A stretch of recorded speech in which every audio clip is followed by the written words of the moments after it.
Sure. The SURMOUNT-OSA study was published in the New England Journal of Medicine in 2024. And in fact, it was two studies. Study one were patients who couldn't or wouldn't use CPAP were randomized to Tirzepatide or placebo. And study two, patients who were using CPAP who were randomized to Tirzepatide or placebo.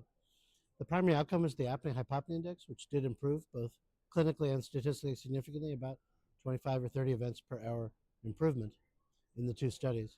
In addition, there were secondary outcomes that were both pre-specified and controlled for multiple comparisons. That included systolic blood pressure, which markedly improved, high sensitivity C-reactive protein, which we know is a strong cardiovascular risk marker, improved, the sleep apnea specific hypoxic burden, which is also a cardiovascular risk factor that improved. The patient-reported outcomes were also improved markedly. You have to be careful of patient-reported outcomes in studies that are hard to blind, but concomitant improvements in objective and subjective outcomes were quite compelling.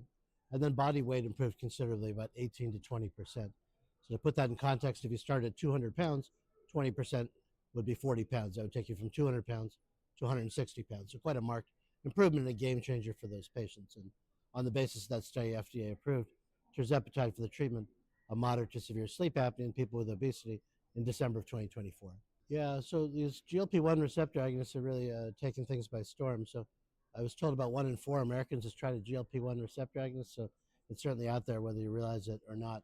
Many of the patients I see now are already getting GLP-1 receptor agonists from their primary care, from their referring physicians, and many patients now come to the sleep clinic seeking a sleep apnea diagnosis to help get insurance coverage for Tirzepatide since the FDA approval. And so it has become quite an important advance, and many patients are looking for weight loss as a potential treatment.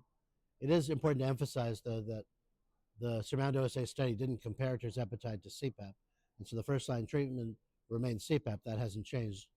People are talking about doing comparative effectiveness studies where you compare CPAP to Tirzepatide, but for now, first-line treatment remains CPAP. Adjunctive therapy includes Tirzepatide to help manage cardiovascular risk markers. If people can't tolerate CPAP, then Tirzepatide is a reasonable alternative as well in people with moderate to severe sleep apnea and obesity.